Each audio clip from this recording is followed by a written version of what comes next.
Hello, I am Sean Sands from gamerswithjobs.com. I am here to talk a little bit about the new expansion from Paradox for Europa Universalis IV. Expansion's called Mare Nostrum, something like that. Um, yeah, I wanted to kind of run you through a little bit more of an advanced game. This is my own personal game that I've been playing, a nice leisurely French game, going after one of the new achievements, which is to form the Roman Empire, not the Holy Roman Empire, but they've actually added the Roman Empire as a formable country.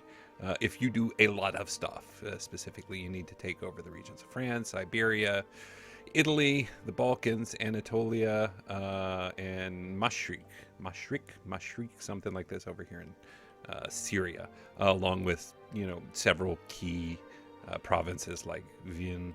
I think Tangiers was in there. No, Fez, which is right there.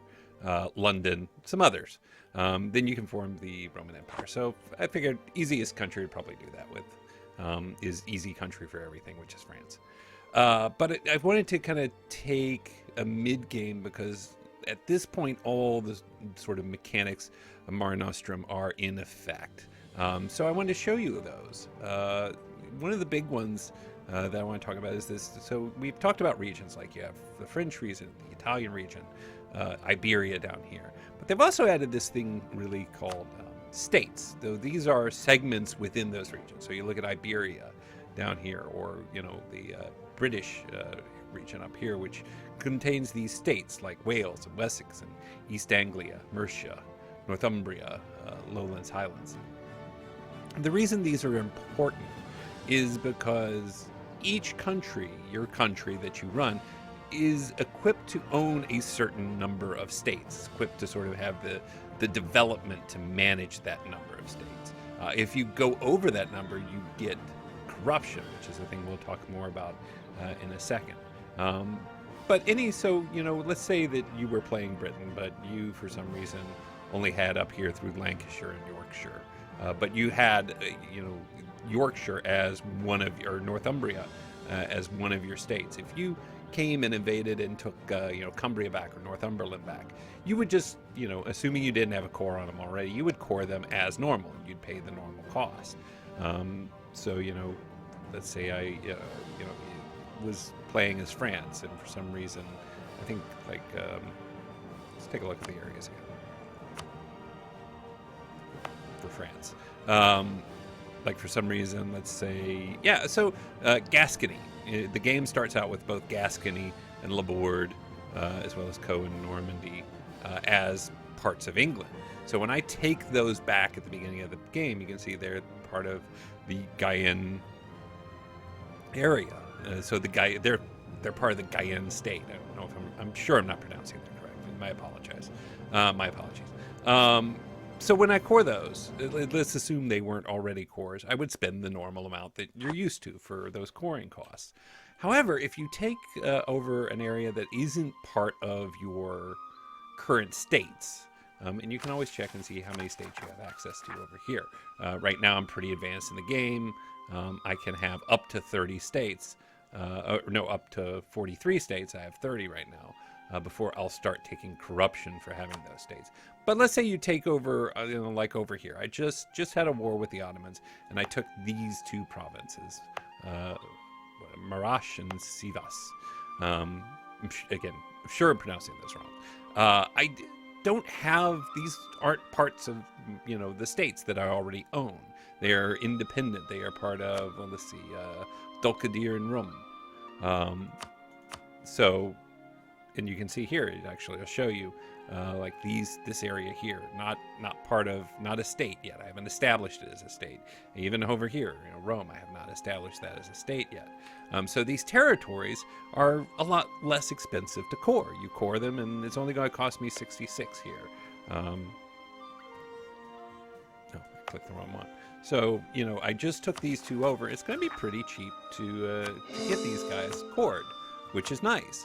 particularly when you have something like Morocco. I mean, Morocco, Tlemcen, Tunis, these Berber nations, these Maghreb nations, they have the increased coring cost, which, historically has meant if you're Castile and you come down here and start taking over like Tangiers or Fez or any of these areas, the coring costs have been absolutely devastating, because these are, for one thing, tend to be higher development provinces. Certainly something like Tunis over here is 27.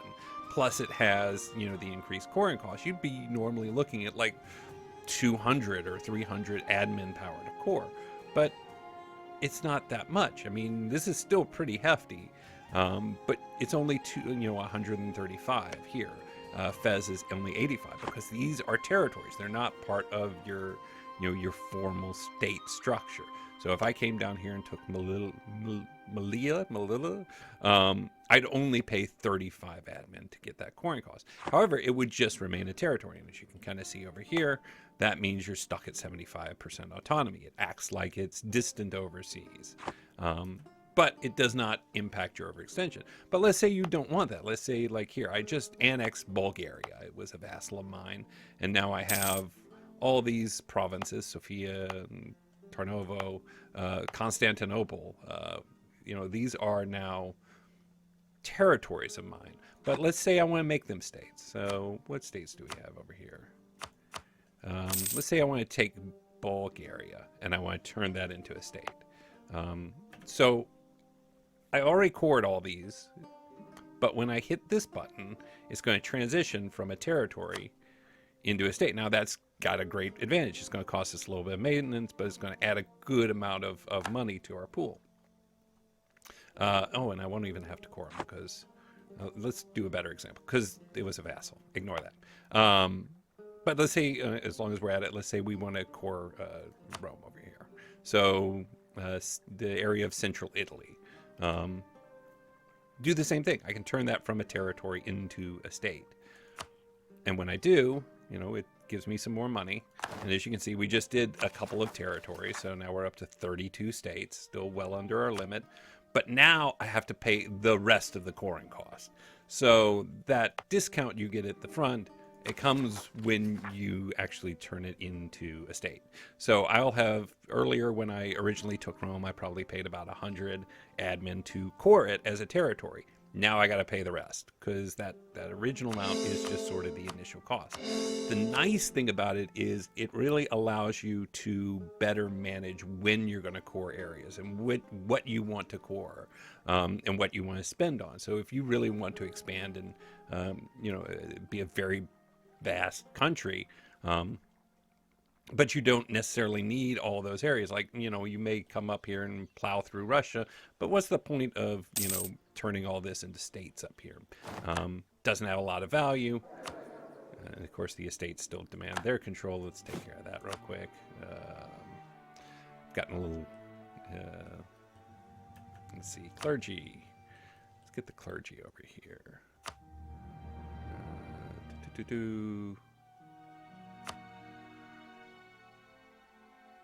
Yeah, it's fine. I'm not going to kind of reach the point. I'm still not totally sold on the whole estates component of this game. Actually, it's funny because I was worried at first that the states would be super fiddly. Like, they'd be annoyingly it would be just sort of one mechanic too many. And it hasn't been that difficult, even though it's taken me a little bit of a time to explain it.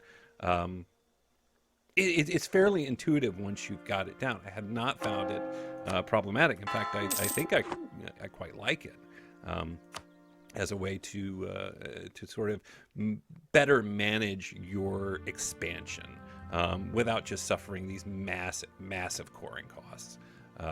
When you're going through, particularly if you're trying to build a large empire, admin becomes a premium. Another thing I want to talk about is. Let's talk about corruption first, because corruption is directly potentially impacted by the way that you manage your states and territories. So like I said, you have a certain number of states that you can support. If you have more states than that, It really doesn't seem to matter how many. Yeah, it's fine. How many territories you have, but if you have more states, you begin to get corruption. Overextension also adds corruption. Lack of religious unity adds this corruption component. I'm keeping it at 0 right now, but it does stuff like it increase all the power costs. So it increase your tech costs, increase your idea costs, and increase all these things by just increasing the base power cost of anything you spend power on. It also adds autonomy to every province in your nation. So if you have, you know, point, you know, let's say you have 1 or 2 corruption, that may add like a 0.4 or 0.5. I don't know what the modifier is, and I don't have any up here right now to sort of measure it. But every province in your country will have a small amount of autonomy added to it as a result of that. While we're looking at it, here's another thing that is specific to the Maghreb, the what do you call them? Berber nations. That was what. Thank you. Berber nations have been given a huge boost mechanic where they can raid coasts, making them an absolutely devastating power. It feels like in the Mediterranean, particularly as a player who isn't used to paying a lot of attention to sort of rooting out pirates and such. So look here, like Tlemcen, just as their, and it's only the Berber countries that have this ability. They came over here and raided Sardaigne. We're gonna let's assume it's Sardaigne. So that's probably down here in Sardinia. And as a result, they took 40 sailors, which we'll talk about here in a second, and 8 ducats. Now that 8 ducats doesn't come out of my pool. What it is they just sort of auto loot the province. So all the money that was in the province immediately is siphoned off down here to Tlemcen, plus they get 40 sailors. Now sailors are important because it's sort of like manpower for your ships and your navy now, meaning that your ships, along with costing the same amount of money, now also have a sailor cost associated with them. I've got a really good pool of sailors right now. You start out with a lot less than this, which adds this complicated layer to building and certainly rebuilding a fleet. You know, I've had wars before I've fought where like I've got 100 ships versus 100 ships and, you know, just sort of fought it to the death. And if I lost all my ships, and who cared? I had, you know, maybe 50,000 ducats in the bank. You know, you just rebuild it in a week, which doesn't make sense. So now this, you know, this manpower adjustment means that you have to, you know, spread out that cost of building a navy and building ships. Because you just won't have enough manpower to rebuild. In most cases, you know, 100 ships. You'll have to kind of spread it out, which is kind of a cool. It's kind of a cool play on that. I think I like it. I'm not necessarily a huge fan of, and this is just jealousy probably, because it seems like Morocco and Tlemcen and Tunis have a huge opportunity to just absolutely eat up money and sailors, and as a result, you know, the Barbary pirates are very much a thing in this, and you can kind of look, you know, along my shoreline here, and it's not as bad as I thought. I feel like I'll probably get a bunch of them then soon, because usually they've at least got 5 or 6 of these things eaten up. Of course, you can use part of your fleet to hunt pirates, which lessens that. So yeah, corruption adds those things, adds it adds autonomy, it takes costs up, and it's also really expensive to bring down. You have this slider where you can spend a certain amount of money. Okay, see, that's why it was there. So now that I've taken down that slider, you can see my corruption is now going up by 0.07. So if I want to prevent that, I now have to spend some money, and you can see I go from 26.21. All I want to do is balance out that 0.07 a year. I want to make sure that, you know, the corruption is automatically changing by 0.07. I want to make sure that I'm reducing it by 0.07, and just let's see, 0.02, 0.03, 0.07. Just that alone is 6 ducats a month. So corruption, and it's obviously weighted against to your economy. So, you know, if you're a tiny nation, you're not going to have to pay 6 ducats a month, but it is substantial. It is a substantial investment to reduce that corruption, which again seems like it could have been fiddly. but I'm okay with it. We'll get this network connection construction guide, because that's what I want to talk about next. I want to talk a little bit about spy networks. Do I want to lose my claim on Sarajevo? Yeah, it's fine. We're going to come to war with Austria soon enough, but I don't care about that. So let's say I want to put myself in position to take on Georgia here, and by extension Russia, which will be interesting all its own. But used to be what I do is I just begin fabricating a claim, which I will still do, except you don't do it directly. What you do is you build a spy network now. And you can see a little thing is going to come up here that increases by 1.11 every month, which is, it would have been less than that, but I have the bonus to, because I just got the spy network guy. Need a new general. Who's Russia, by the way? I'm just curious. Genoa, Hamburg, Ireland, Memmingen. Why? Oh, Genoa. Got it. Boo, Pope. So it increases by 1.11. It can go up to... I'm not Pope. Why did I get away? I am Pope. I'm not Pope. I'm running the Curia Control. Okay, cool. That's nice. I got like an extra diplomat. So, spy network. So many things to distract me. They increase by that amount per month up to 100. And those become points that you spend on various things. I don't honestly stop throwing. Here's one of the things I am getting a little it's getting a little much. It's getting a little much. I'm sitting here trying to kind of go through this, and it's like pop up, pop up, pop up, pop up, bam, bam, bam. All these expansions have added so many of these events, and that can be good, and part of it is I'm playing a very, very large nation at this point. I don't care. We will side with the clergy for fun, and it seems like a weird thing to be complaining about. I'm not really complaining, but it is. There's a lot constantly going on, particularly in a big campaign like this.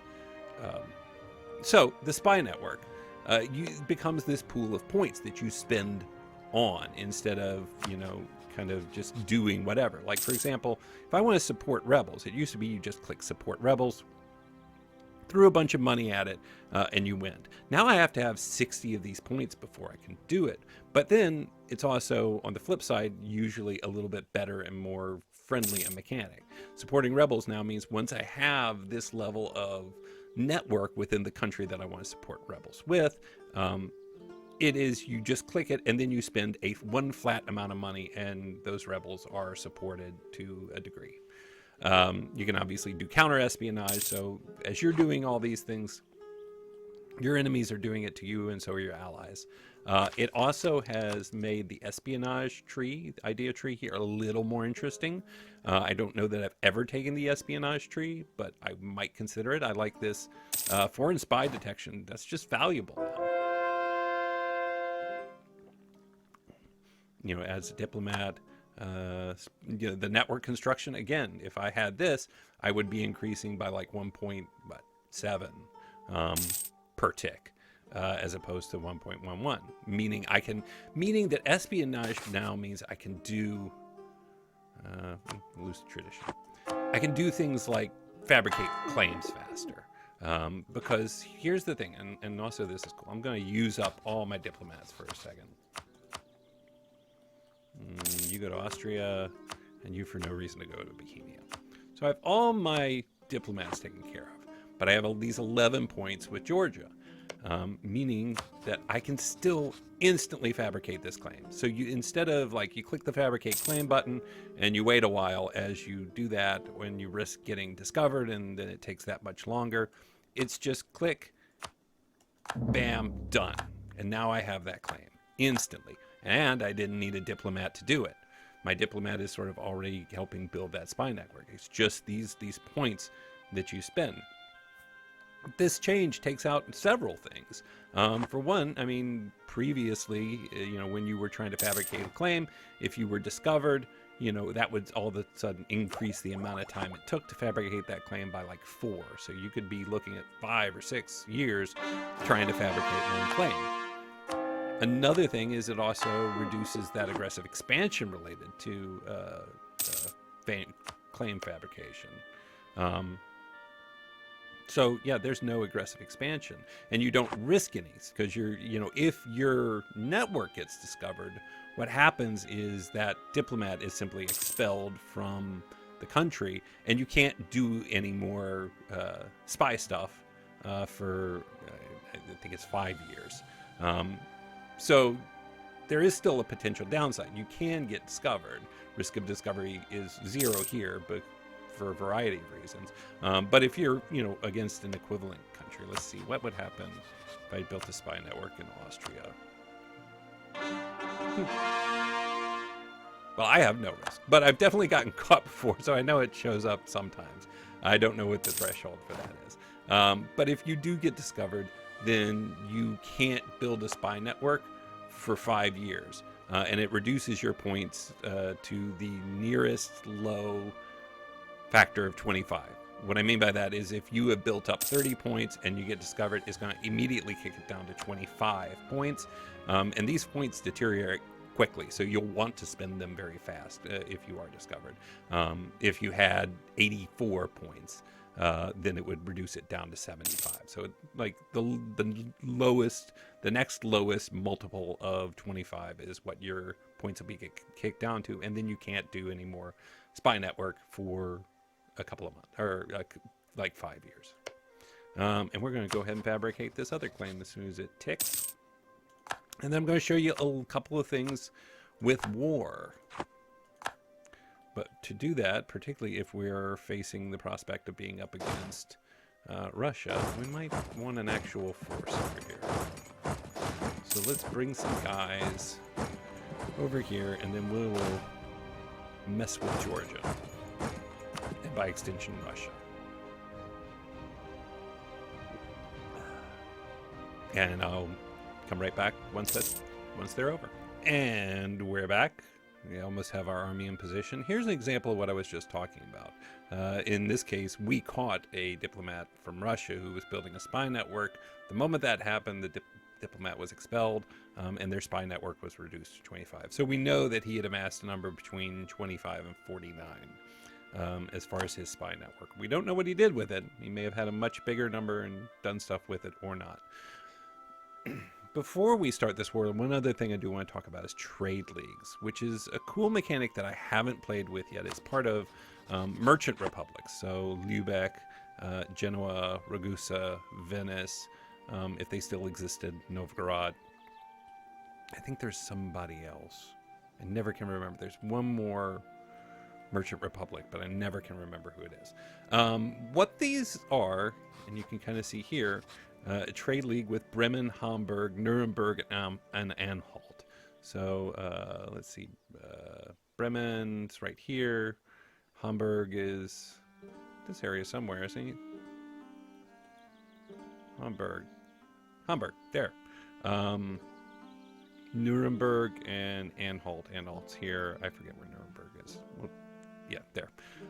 So what a trade league is, if I wanted to suddenly say start a war against Lübeck, and that would be a bad idea for a variety of reasons right now, you'll see that because they are in a trade league, automatically any members of the trade league will join them, just sort of like Austria would. Now they can decline the call, but for the most part, they, unless they have a severe reason not to join the war, they will.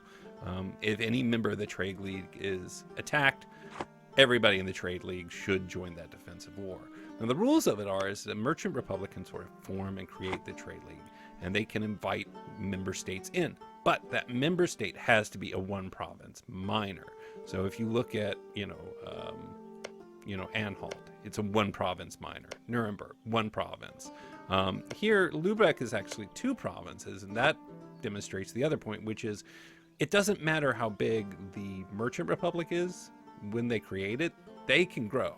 But the moment any member state, let's say Bremen suddenly took over Oldenburg here, the moment that Bremen takes this province, they're out of the trade league.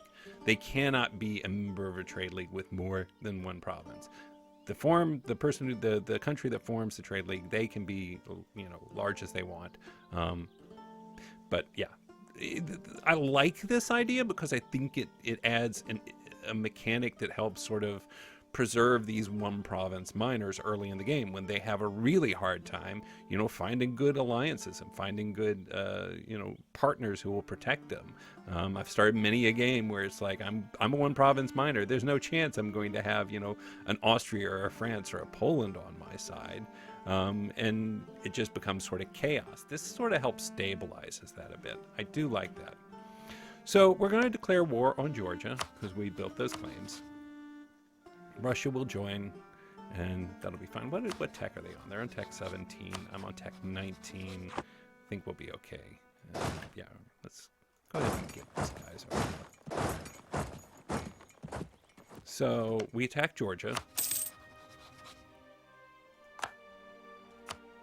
And we'll take Erzincan.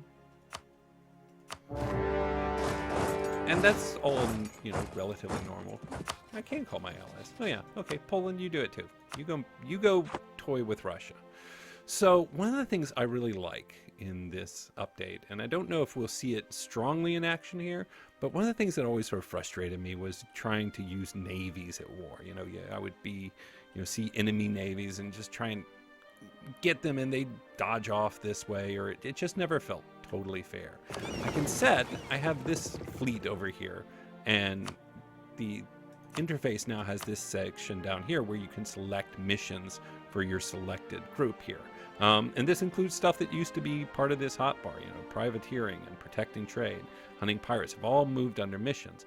But they've also added like hunt enemy fleets, which will find and destroy enemy fleet, or try to destroy enemy fleets if they seem vulnerable, or intercept enemy fleets, which is more targeting, preventing landings on your coastline. I can't tell you how many times I've looked away for a second, then come back later and, oh, nope, they took over, somebody landed 10 troops in the middle of Italy because I just was looking away, or blockading. And you can set some guidelines too, right? You pick you'd say, I want you to hunt pirates. I want you to do it here in the Mediterranean. And you can even change the settings, figure out at what point will they go back for repairs. Never slightly damaged. If you just want them to kind of be patrolling and constantly repairing, and even their aggressiveness. I really like that change. I think that's a really important change. So we'll watch. Once I've kind of taken over here, I'll kick this fleet out, and we should see my ships just go straight after them right away. Let's see. I'm trying to think if there's anything else I've missed. We talked about the Berber nations and their ability to terrorize the coasts in the Mediterranean. We talked about corruption. We talked about the trade leagues. We talked about states and territories, which I think is the biggest and sort of most influential change. I think that makes a big difference, and it's like I say, I wasn't sure I was going to find that particularly fun. Oh yeah, this is great. I love this now. Another achievement I'm going after for is 100% mercantilism. Have a new button to just dump diplomatic power, which is promote mercantilism. So this used to, you can usually only increase your mercantilism through events or other little. It wasn't easy. You could do it through papacy as well. Now I can just spend 100 points and it'll go boop, 61, which is great because I didn't have anything better to do with that diplomatic power right then at that moment. So yeah, there's been that achievement for a long time. There's one to try and get 100 mercantilism, and I've never even been close. I'm hoping I can get it on this run. All right. Oh yeah, no, condottieri. So that was a situation where we saw. Can I bring that back up? I haven't used the condottieri very much yet, but it's a cool idea. I must have missed it. So you can rent out your troops. So let's say I wanted to give Poland, I don't know if it would work here. Let's say Austria. Oh, we can't win, we're at war. But this button right here will allow me to potentially let another country use my troops for a short time, or really as long as I want, for a price. So I pick an amount. Oh, so that fleet is out. Will my fleet come after it? Yeah, you can see they automatically targeted that group. Now they're back in, well, they're kind of coming in and out. We'll see what actually happens. But they know that they can take that fleet, and I don't even have to worry about it. They'll just chase them around, basically, all on their own without me having to micromanage it. So the AI also tends to use condottieri. Two allies will sort of help support one another. I've even seen the AI provide condottieri to. I'm pronouncing that right? Let me just. Yeah, condottieri. Oh, it's close enough. Provide troops to another country to help fight an uprising. So it's pretty smart about it. It seems pretty smart about it. So we can actually see here, even though Lithuania is not in this war, they've loaned these troops to Poland. You can see Lithuania hired by Poland First Army.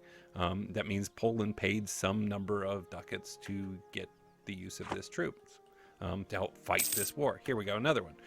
Now they're taking some from Austria too. So instead of just, unloading with tons of mercenaries and spending money that way, let's see, you got 12, 6, 18. My math is so bad. So that's 25 plus these 12. They've got some 37,000 troops that they've just paid for on loan to help them fight against, the Russian invasion over here. Which is great. I think that's a great addition. Yep, totally forgot about fighting, and my guys just did it. I love that feature. Oh, so good. And then they just go and heal back up. I think that about does it. I'm sure there's a number of other little features here and there that I missed. I was a little skeptical. Like I say, I didn't, when I say skeptical, of course, I mean, we're talking about my favorite game, arguably of all time. But there's been a number of expansions at this point. Wasn't sure if it was going to pan out, whether I'd really be, feel like, it was just sort of expansion for the sake of expansion, or if the new mechanics really added a layer to the game. And I think the states thing really adds a cool layer. I think this, quality of life improvement for the ships and, naval combat. I really like that.